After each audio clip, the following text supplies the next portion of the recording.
Michael, you're going to come on this program and you're going to look America in the eye and you're going to tell us that you did not see any cognitive decline in Joe Biden. Well, I am, because I've been very consistent about that. I think you're full of crap. Now, either you don't have eyes to see or ears to hear, or you're just, politically blinded, if I'm going to be charitable, or just a political hack. But you can't say you didn't see it. I don't believe you. Okay, that's Fox News' Sean Hannity going after Jill Biden, Dr. Jill Biden's White House spokesman, for claiming he didn't see any cognitive decline in Joe Biden when the rest of America did. This as Joe Biden's daughter, Ashley Biden, posted on Instagram claiming he's not in decline. There was no cover-up, but she's getting mocked on social media for posting a photo of them all at the beach. Joe Biden spent more time out of D.C. than any president, nearly 40% of his time, including at the beach. And now the DOJ, the Senate, and the House are investigating the cover-up. New book by Jake Tapper, Alex Thompson, even questioning, Biden insiders are questioning why Dr. Jill Biden called herself doctor. Joining us now from Senate Judiciary, Tennessee Senator Marsha Blackburn. Always a pleasure, Senator. Great to have you back on.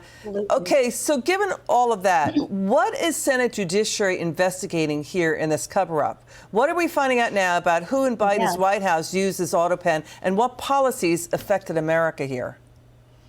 And indeed, those are the questions that we're asking. We're going to have a hearing next week. We are going through the process of hearing from individuals, and I have no doubt we're going to have some whistleblowers that will come forward with information, and probably they will corroborate much of what is being said in the tell-all books that are now beginning to get out there.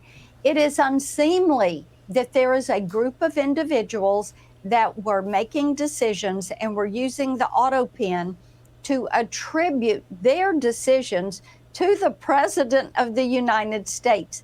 Think about that. These are individuals that do not have authority. They were not elected by anyone. They're not accountable to anyone. And indeed, we had been hearing that there was a cabal behind the curtain that was really running the White House, and they were filling Joe Biden in. And, Liz, everybody knows you cannot work 4 hours a day and be out of D.C.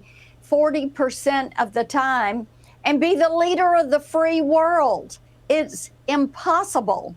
Senator, but of course, we were called conspiracy theorists for even suggesting that is what was happening. Yeah, we remember reporting on that. Senator, so which decisions will you be focusing on? Because, Jake Tapper, Alex Thompson say for their book, they spoke to more than 200 people inside the Biden White House of the Democrat Party, that they're finding a lot of problems. They wanted to get him reelected, even if he had to govern from a wheelchair. So which decisions will you be focusing on? Because Biden's top aide, Anita Dunn, still kept her private sector lobbying job at her lobbying firm. Some of her clients were Micron and Pfizer. Pfizer got a lot of COVID spending money, and Micron got a lot of CHIPS Act spending. But what decisions are you zeroing in on? Yes, we want to look at these pardons and see who actually made these pardons, and if these pardons were signed by Joe Biden or if they were signed by the auto-pen. We also want to look at the disbursement of funds.